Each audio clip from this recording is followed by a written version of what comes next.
मंजिल से आगे बढ़कर मंजिल की तलाश कर, गर मिल जाए दरिया तो समंदर की तलाश कर, टूट जाता है शीशा पत्थर की चोट से, टूट जाए पत्थर ऐसा शीशा तलाश कर। नमस्कार दोस्तों, पैंथर एकेडमी में आप सभी लोगों का हार्दिक स्वागत है। उम्मीद है आप सारे लोग स्वस्थ होंगे, मस्त होंगे और अपनी सफलता के लिए निरंतर प्रयासरत होंगे। डेली की तरह आपको ऊर्जावान बनाए रखने के लिए आपके अंदर सकारात्मक ऊर्जा का प्रवाह बना रहे, जिससे आप अपने लक्ष्य को भेज सके, हम लोग सेशन की शुरुआत दो शब्द मोटिवेशनल कोट से करना चाहेंगे। देखिए, 4 लाइन सुंदर सी दी गई हैं। मंजिलें भी जिद्दी हैं, रास्ते भी जिद्दी हैं, देखते हैं कल क्या होगा, हौसले भी तो जिद्दी हैं। मतलब आपने अपने लक्ष्य या अपने सपनों को साकार करने के लिए अगर आप कठिनाइयों से हार गए, आप असफलताओं से हार गए, तो आपको सफलता प्राप्त नहीं हो सकती। आप इसी क्रम में निरंतरता बनाए रखिए और सकारात्मक सोच को लेकर आगे बढ़िए, आप जरूर सफल होकर आएंगे। इसी क्रम में आपसे यही गुजारिश है कि आप सेशन में शुरुआत से लेकर अंत तक बने रहिए। यह सेशन आपके लिए काफी फायदेमंद होने वाला है। आज के सेशन में महत्वपूर्ण परीक्षाओं से लेकर जानकारियों को हम लोग सीखने वाले हैं। आइए हम लोग सेशन की शुरुआत करें और देखें इस सेशन का पहला महत्वपूर्ण प्रश्न। देखिए, पहला प्रश्न पूछा गया है,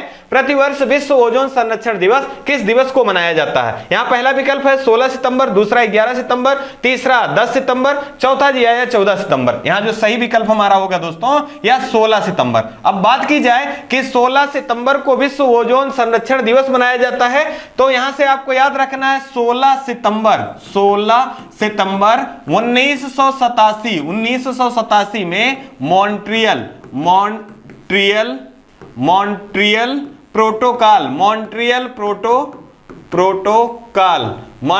प्रोटोकॉल समझौता होता है। यह कनाडा में स्थित है। मॉन्ट्रियल कहां है? कनाडा में स्थित है। और इसी समझौते के आधार पर यह निश्चित किया जाता है कि ओजोन का संरक्षण जो है उसका बचाव किया जाएगा। साथ ही साथ अगर हम बात करें ओजोन का प्रतीक क्या है, तो O3 से ओजोन को या O3 प्रतीक से ओजोन को जाना जाता है कि यह ऑक्सीजन के 3 अणुओं को ओजोन के नाम से जाना जाता है। अगर हम बात कर ले ओजोन से संबंधित कि ओजोन का खोज किसने किया था, तो बूसेन, साथ ही साथ फेब्री चार्ल्स नामक वैज्ञानिकों ने ओजोन की खोज की थी। अब यहां पर ओजोन क्षरण की बात हो, अगर क्षरण की बात हो कि ओजोन क्षरण को सबसे पहले किसने देखा था, तो फोरमैन नामक वैज्ञानिक ने देखा था। साथ ही साथ आपको याद रखना है ओजोन क्षरण की इकाई या ओजोन के मापने की इकाई क्या है ओजोन परत की, तो ओजोन परत मापने की इकाई जो है ये डाबसन जो है ओजोन परत की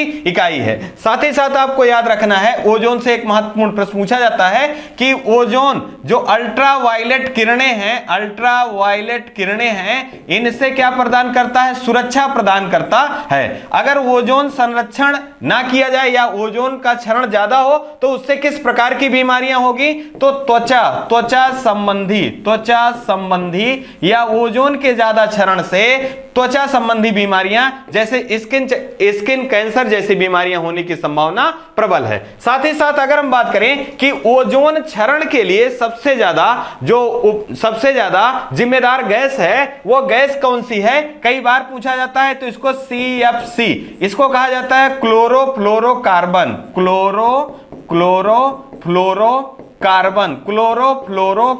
नामक जो गैस है, ये सबसे ज्यादा जिम्मेदार गैस जो है ओजोन क्षरण के लिए। इसी को CFC के नाम से भी जाना जाता है। इसी को फ्रेयान के नाम से भी जानते हैं। साथ ही साथ अगर हम बात करें कि क्लोरोफ्लोरोकार्बन ये कहां से उत्पन्न होता है, तो शीतलक। अब यहां शीतलक से यहां आशय है फ्रिज, AC और तमाम सारे जो ऐसे इंस्ट्रूमेंट हैं जो शीतलक प्रदान करते हैं, उनसे फ्रेयान या क्लोरोफ्लोरोकार्बन गैस निकलती है, जिसके कारण ओजोन क्षरण होता है। आइए इसी क्रम में एक महत्वपूर्ण जानकारी और भी सीखें। देखिए, यहां पर वायुमंडल के जो विभिन्न स्तर हैं या लेयर हैं उनको दिखाया गया है। सबसे पहले जो है ये टोपोस्फेयर है, जिसे क्षोभ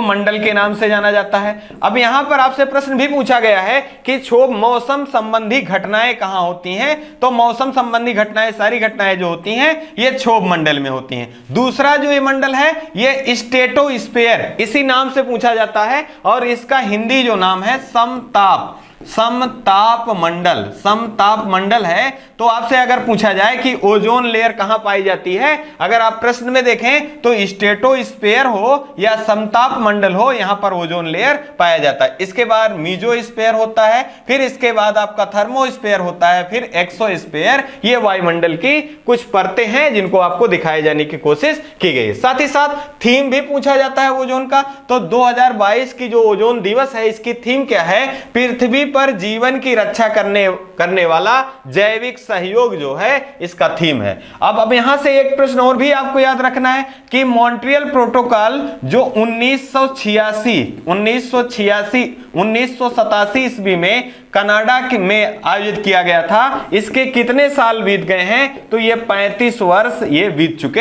हैं। आइए इसी क्रम में अगला प्रश्न देख लें। अत्यंत महत्वपूर्ण प्रश्न ये भी है, हाल ही में चर्चा में रहे भारत के 76वें ग्रैंड मास्टर कौन बने हैं? तो यहां देखिए विकल्प दिया गया, पहला राहुल श्रीवास्तव, दूसरा प्रणव आनंद, तीसरा आर प्रज्ञानंद, चौथा दिया गया है विश्वनाथन आनंद। यहां जो हमारा सही विकल्प है मित्रों, यहां पर सही होगा प्रणव आनंद। अब यहां पर हम ये 76वें ग्रैंड मास्टर से संबंधित या शतरंज से संबंधित महत्वपूर्ण जानकारियों को अगर देखें तो यहां से प्रश्न पूछा जाता है, विश्व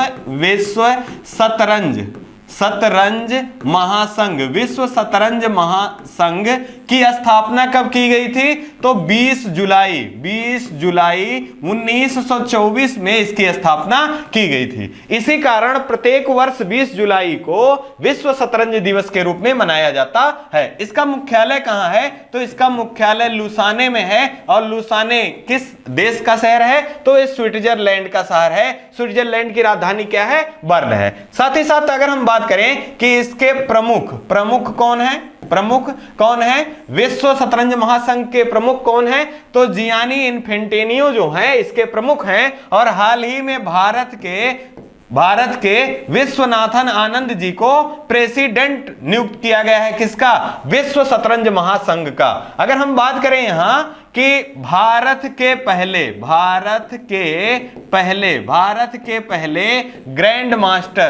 ग्रैंड मास्टर कौन थे? तो भारत के पहले ग्रैंड मास्टर विश्वनाथन आनंद जी थे। और पहला खेल रत्न पुरस्कार, जिसे राजीव गांधी खेल रत्न पुरस्कार के नाम से जाना जाता था, अब मेजर ध्यानचंद खेल रत्न पुरस्कार के नाम से जाना जाता है, पाने वाले कौन थे? तो विश्वनाथन आनंद जी थे। साथ ही साथ आपको याद रखना है, ये पुरुष वर्ग में पहले थे, तो महिला वर्ग में भी आपको याद रखना है। तो विजय लक्ष्मी जो हैं, ये पहली महिला ग्रैंड मास्टर थी। अगर हम बात कर ले यहां अन्य जानकारियों के रूप में, तो हाल ही में 44वां शतरंज ओलंपियाड का आयोजन किया गया। कहां किया गया था? चेन्नई में किया गया था। साथ ही साथ इसका शुभंकर क्या था? थंबी जो इसका शुभंकर था। अगर हम बात करें 75वें भारत के ग्रैंड मास्टर कौन थे?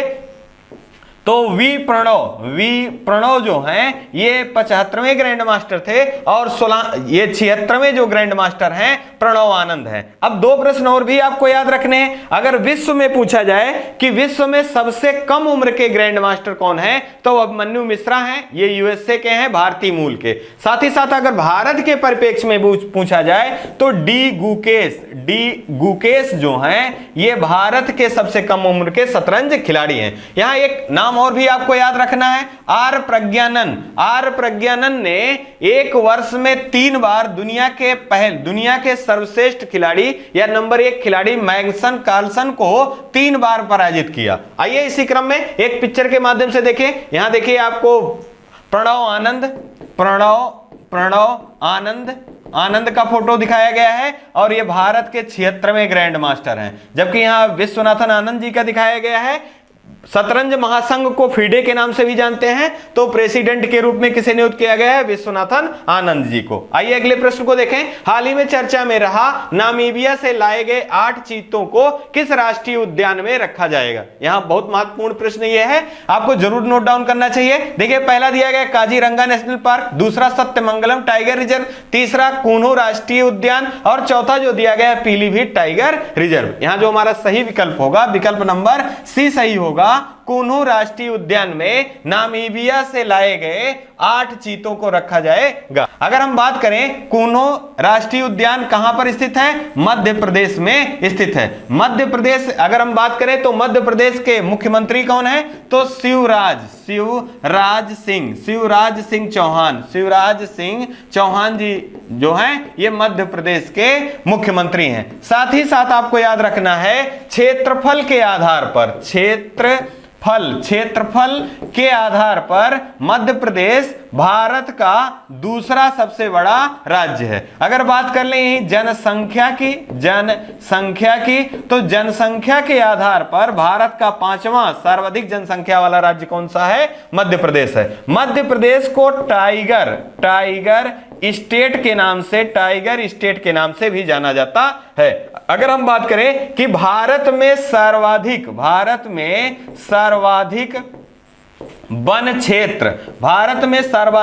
क्षेत्र वाला राज्य कौन सा है, तो यह मध्य प्रदेश है। यह सर्वाधिक वन क्षेत्र वाला राज्य है। अब यहां अन्य टाइगर रिजर्व भी दिए गए हैं, तो आपसे कभी कभी प्रश्न में पूछ लिया जाता है निम्न में से कौन सा टाइगर रिजर्व असम में है, निम्न में से कौन सा टाइगर रिजर्व कर्नाटक में है, कौन उत्तर प्रदेश में है, तो ऐसे सवाल भी पूछे जाते हैं। अगर हम बात करें काजीरंगा नेशनल पार्क की तो यह असम में स्थित है। आपसे यह प्रश्न बार बार पूछा गया है कि एक सींग वाला गैंडा किस नेशनल पार्क में पाया जाता है या किस राज्य में पाया जाता है, तो काजीरंगा नेशनल पार्क में पाया जाता है। अगर हम बात करें पीलीभीत टाइगर रिजर्व की तो T×2 पुरस्कार 2021 का पुरस्कार किस टाइगर रिजर्व को दिया गया था, तो पीलीभीत टाइगर रिजर्व को दिया गया था। यह उत्तर प्रदेश से संबंधित है। अगर हम बात करें सत्यमंगलम टाइगर रिजर्व की तो T×2 पुरस्कार 2022 का किस टाइगर रिजर्व को दिया गया है, तो सत्यमंगलम टाइगर रिजर्व को दिया गया है दोस्तों।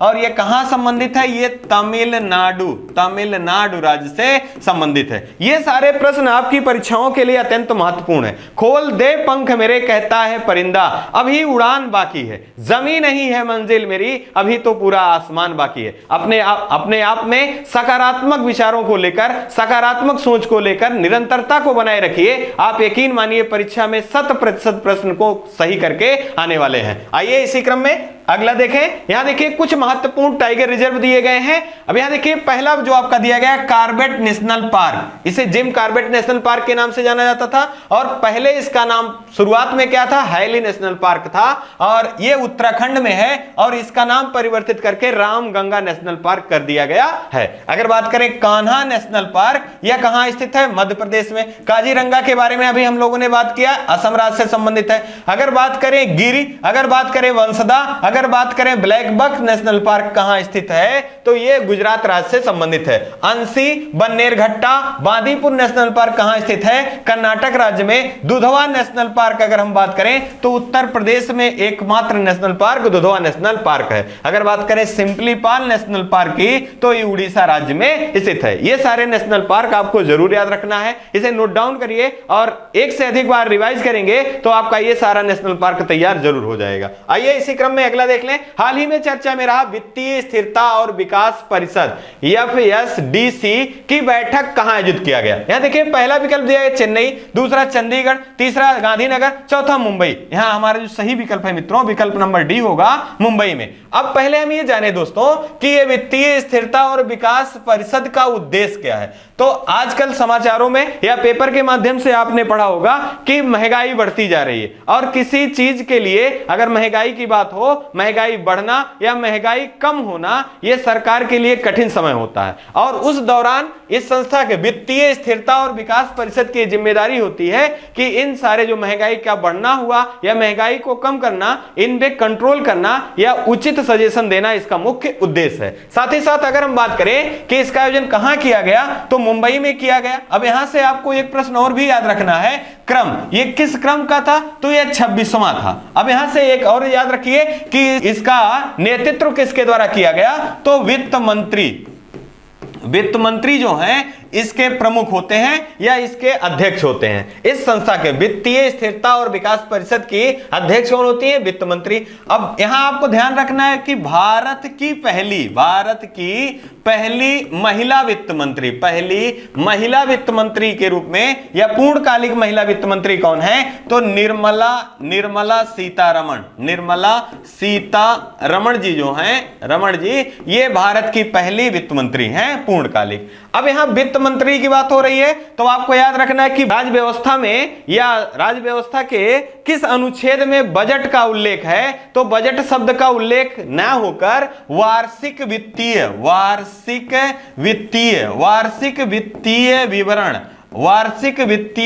विवरण शब्द का उल्लेख है। और किस अनुच्छेद में है? अनुच्छेद 112 में। साथ ही साथ अगर हम बात करें राज्य व्यवस्था में वित्त आयोग कहां पर वर्णित है? तो अनुच्छेद 280 में वित्त आयोग के बारे में वर्णन है। भारत के पहले वित्त मंत्री कौन? भारत के पहले वित्त आयोग के अध्यक्ष कौन थे? तो केसी नियोगी ये भारत के पहले वित्त आयोग के अध्यक्ष थे। साथ ही साथ वर्तमान में कौन है? तो भारत के 15वें वित्त आयोग एन के सिंह जी हैं। अगर हम बात कर ले यहां महत्वपूर्ण प्रश्नों के रूप में, यहां पहली तो बात हो गया कि वित्तीय स्थिरता और विकास परिषद की, जिसकी अध्यक्षता किसने किया? तो वित्त मंत्री निर्मला सीतारमण जी ने किया। अब यहां से आपको ध्यान रखना है, हाल ही में जीएसटी काउंसिल की भी बैठक बुलाई गई थी और यह कौन सी थी? 47वीं थी। इसका कहां बुलाया गया? तो चंडीगढ़ में इसका 47वां बैठक बुलाया गया। और जीएसटी काउंसिल का प्रमुख कौन होता है या अध्यक्ष कौन होता है? तो यहां भी वित्त मंत्री जो हैं ये जीएसटी काउंसिल की भी प्रमुख होती हैं या अध्यक्ष होती हैं। यहां अगर हम चेन्नई की बात करें तो हाल ही में हमने देखा है कि 44वां शतरंज ओलंपियाड का आयोजन कहां किया गया? चेन्नई में किया गया। अगर हम बात करें चंडीगढ़ की तो 47वीं जीएसटी काउंसिल की बैठक कहां? चंडीगढ़ में। और डेक्स एक्सपो 2022 का आयोजन कहां किया जाएगा? तो गुजरात के गांधीनगर में किया जाएगा। आइए इसी क्रम में यहां देखिए वित्त मंत्री निर्मला सीतारमण जी को दिखाया गया है। साथ ही साथ आप देखिए यहां FSDC जो है उसका फुल फॉर्म यहां दिया गया है, financial stability and development council जो है FSDC का फुल फॉर्म है। इसका गठन भी जान लीजिए, इसकी स्थापना 2010 में हुआ था। और किस समिति की सिफारिश पर? रघुराम राजन समिति की सिफारिश पर financial stability and development council की गठन किया गया था। आइए इसी क्रम में अगला देख लें। हाल ही में चर्चा में रहा इनसाइट 2022 का संबंध किससे है? देखिए पहला दिया गया हरित और स्वास्थ्य परिवहन है, या दूसरा दिया गया है प्राकृतिक आपदा है, या तीसरा दिया गया है उपग्रह परीक्षण है, चौथा दिया गया स्वास्थ्य मंत्रालय की पहल है। यहां जो सही विकल्प हमारा है विकल्प नंबर ए सही होगा। हरित और स्वास्थ्य परिवहन को एक नाम दिया गया है इनसाइट 2022। अब ये किसके द्वारा प्रारंभ किया गया? तो केंद्रीय परिवहन मंत्री कौन है? तो नितिन गडकरी जी, नितिन गडकरी जी के द्वारा प्रारंभ किया गया। साथ ही साथ इसका उद्देश्य क्या है? तो आपको पता है कि हाल ही में भारत के द्वारा कार्बन न्यूट्रल होने का लक्ष्य कब तक का रखा गया है? तो 2030 तक का लक्ष्य रखा गया है भारत कार्बन न्यूट्रल होने का। साथ ही साथ अगर हम बात करें, यहां से प्रश्न पूछा जाता है कि विश्व का पहला जैविक राज्य कौन है? तो ये सिक्किम जो है ये विश्व का पहला जैविक राज्य है। हाल ही में हम लोगों ने पढ़ा है भारत का पहला जैव गांव, अत्यंत महत्वपूर्ण प्रश्न है। भारत का पहला जैव गांव किस राज्य से संबंधित है? त्रिपुरा से संबंधित है। और गांव जो है ये 10 पारा, कौन सा गांव है? 10 पारा है। साथ ही साथ आपको याद रखना है भारत का पहला geo park geo park, Bharat का पहला जियो पार्क कहां स्थापित किया गया है? लम्हेटा, लम्हेटा मध्य प्रदेश में स्थापित किया गया है। अगर हम बात करें कि सौर ऊर्जा के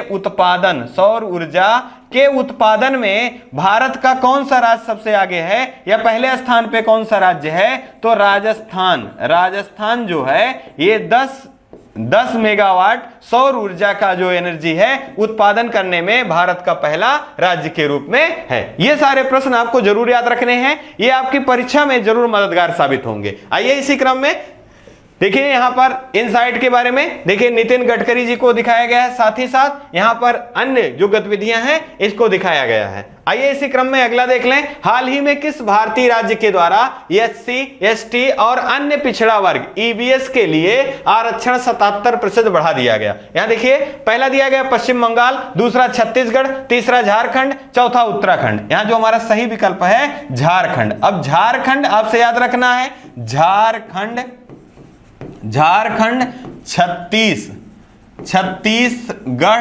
छत्तीसगढ़ और उत्तराखंड ये 3 राज्य हैं जिनका गठन सन 2000 में किया गया था। साथ ही साथ अगर हम बात करें झारखंड की, तो झारखंड की राजधानी क्या है? रांची। झारखंड की राजधानी क्या है? रांची। अब यहाँ के मुख्यमंत्री कौन है? हेमंत सोरेन जी जो हैं यहाँ के मुख्यमंत्री हैं। अब यहाँ पर इन्होंने SC, ST, OBC और EBS SC के लिए 12 और ST के लिए 18 और OBC के जो 14 से इन्होंने 27% का आरक्षण, साथ ही साथ EBS का 10% आरक्षण की घोषणा की। अब यहां से एक प्रश्न आपको याद रखना है कि किस संविधान संशोधन के द्वारा या किस संविधान संशोधन के द्वारा EBS को 10% आरक्षण की व्यवस्था की गई? तो आपको ध्यान रखना है 103वां संविधान संशोधन के द्वारा EBS को 10% आरक्षण की व्यवस्था की गई। साथ ही साथ आपको याद रखना है 102वां संविधान संशोधन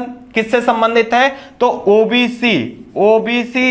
ओबीसी आरक्षण से संबंधित है 102वां संविधान संशोधन। अगर बात करें 101वां संविधान संशोधन किससे है? तो जीएसटी जो है ये किस संविधान संशोधन के द्वारा लाया गया था? तो 101वां संविधान संशोधन। और किस समिति की सिफारिश पर? तो विजय केलकर समिति की सिफारिश पर। अगर हम बात कर ले यहाँ 100वां संविधान संशोधन किससे संबंधित है? तो 3 बीघा कॉरिडोर जो बांग्लादेश से संबंधित है वो 100वां संविधान संशोधन से जुड़ा हुआ है। अगर हम बात कर ले 104वां संविधान संशोधन की, तो यहां पर SC और ST के आरक्षण को 10 सालों के लिए बढ़ाया गया। साथ ही साथ एंग्लो इंडियन के जो आरक्षण जो दिया जाता था उस आरक्षण को समाप्त किस संविधान संशोधन के द्वारा किया गया है? 104वां संविधान संशोधन। आपको यहां ध्यान रखना है इंदिरा नूई के 1991 के द्वारा यह कहा गया था कि आरक्षण 50% से अधिक नहीं होना चाहिए,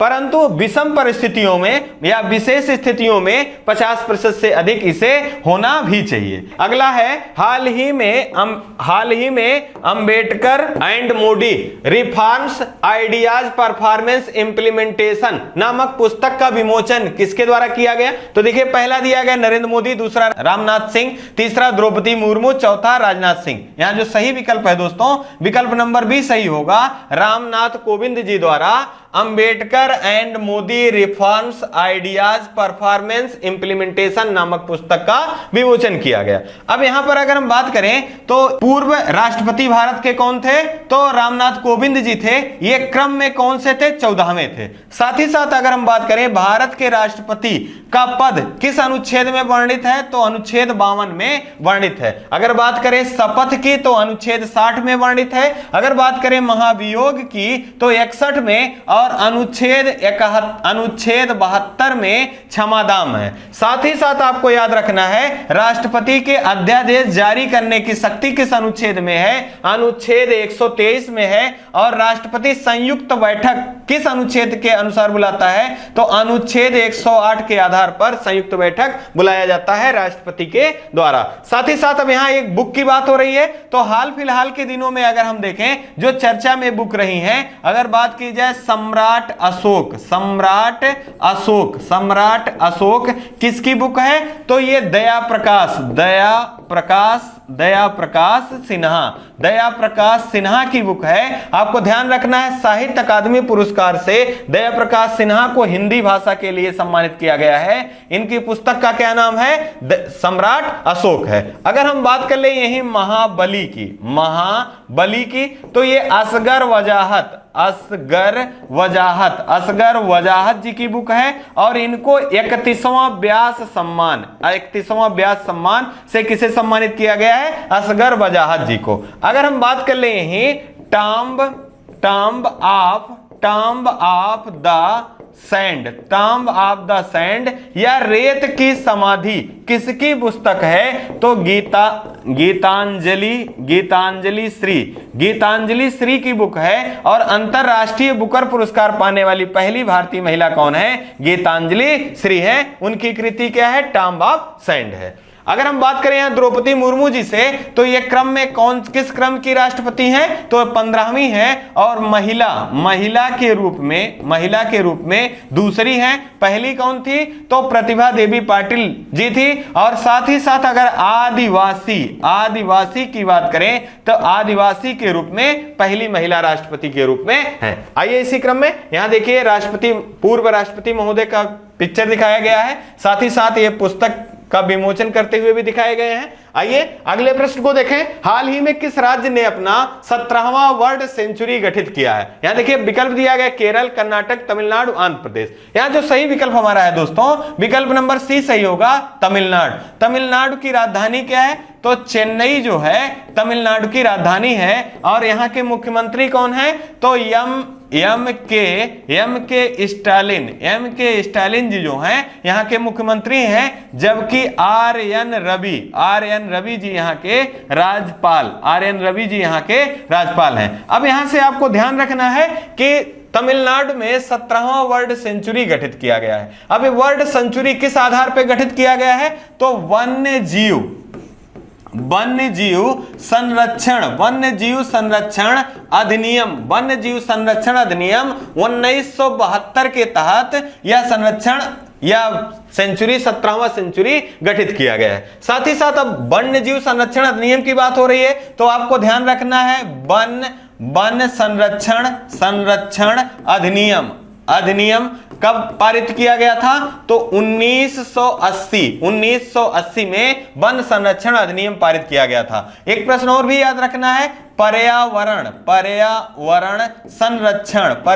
संरक्षण अधिनियम कब पारित किया गया था? तो 1986 ईस्वी में पारित किया गया था। ये तीनों प्रश्न लगभग समान लगते हैं, तो इसी कारण यहां पर गलत होने की संभावना अत्यधिक है। इसी कारण जब भी इनको देखिए तो वन्य जीव संरक्षण अधिनियम 1972, वन संरक्षण अधिनियम 1980, पर्यावरण संरक्षण अधिनियम 1986, इनको कनेक्ट करके याद रखेंगे तो आपको याद रहेंगी। अगर हम बात करें तमिलनाडु से, तो अभी हमने देखा T+T×2 पुरस्कार किस टाइगर रिजर्व को दिया गया? तो सत्यमंगलम टाइगर रिजर्व को दिया गया, जो कि कहां से संबंधित है? तमिलनाडु राज्य से संबंधित है। अगर हम बात करें मुख्यमंत्री नाश्ता योजना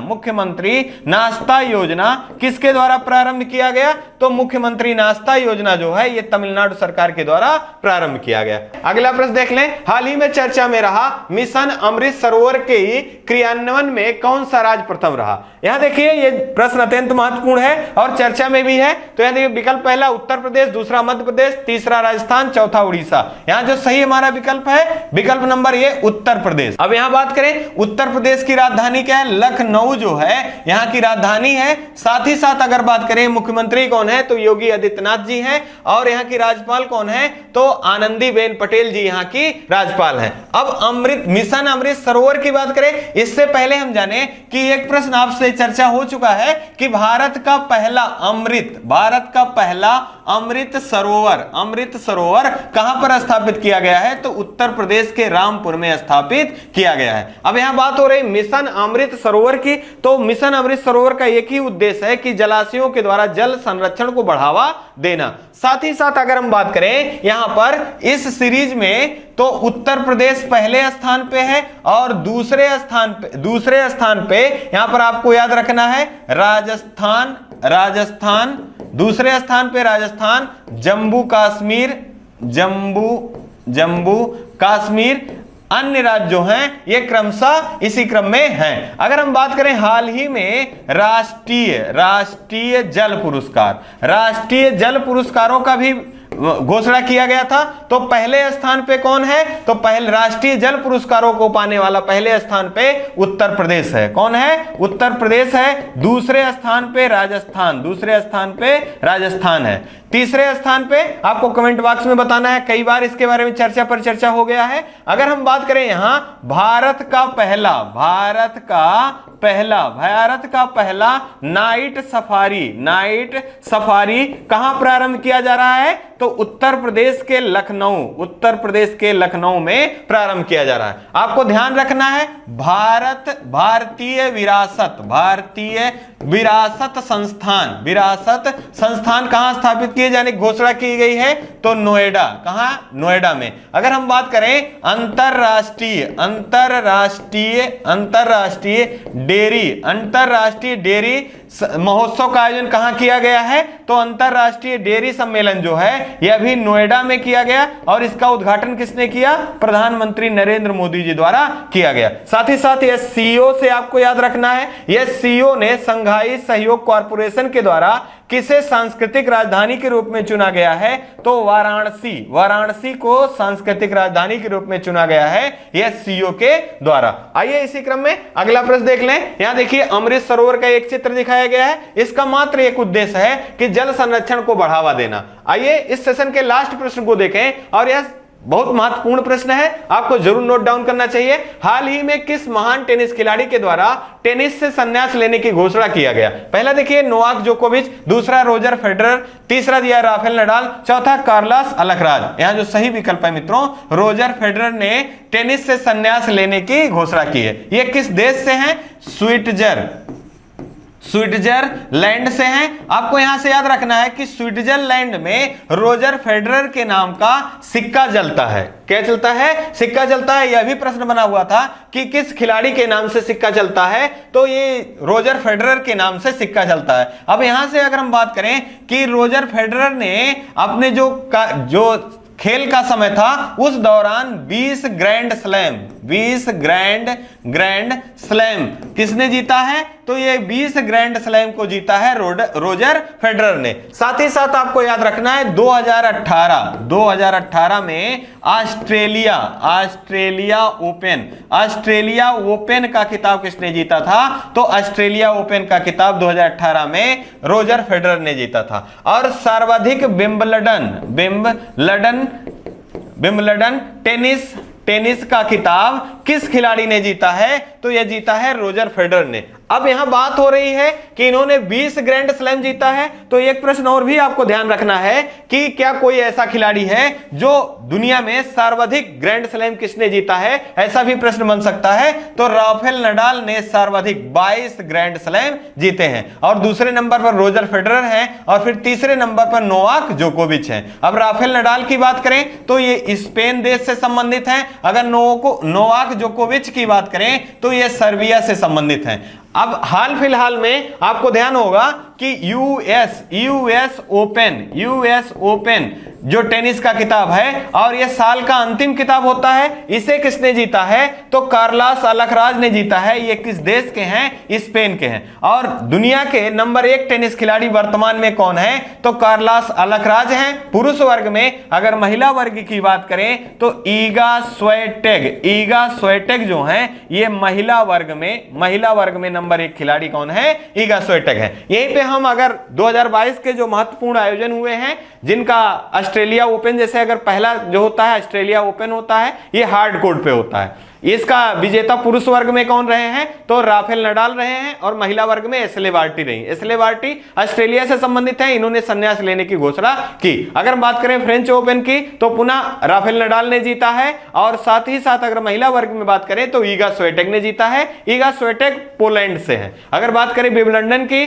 तो नोवाक जोकोविच पुरुष वर्ग में, और महिला वर्ग में रीवाकिना या एरिना रीवाकिना पहली एशियाई महिला या पहली कजाक महिला के रूप में इन्होंने इन्होंने किताब जीता है। अगर हम बात करें यूएस और लास्ट की, तो यूएस ओपन का किताब किसने जीता है? पुरुष वर्ग में कार्लोस अल्कराज ने और महिला वर्ग में इगा स्विएटेक ने जीता है। यहां पर एक प्रश्न और भी याद रखिए कि जो आपका विंबलडन है, ये सबसे पुराना टेनिस का खेल कौन सा है? तो विंबलडन है। जबकि ऑस्ट्रेलिया ओपन और यूएस ओपन ये हार्ड कोर्ट पर खेले जाते हैं। जब फ्रेंच ओपन की बात करें तो ये क्ले कोर्ट पे खेला जाता है, और विंबलडन की बात करें तो ये घास कोर्ट पे खेले जाने वाला टेनिस का खेल है। ये सारे महत्वपूर्ण प्रश्नों को आपको जरूर रिकॉल करना है, याद रखना है। ये सारे प्रश्न आपके लिए जरूर मददगार साबित होंगे। और अंत में आपसे विदा लेने से पहले दो शब्द हम आपसे कहना चाहेंगे। जीवन में मौके तो सभी को मिलते हैं, लेकिन सफलता केवल कड़ी मेहनत वालों को ही प्राप्त होती है।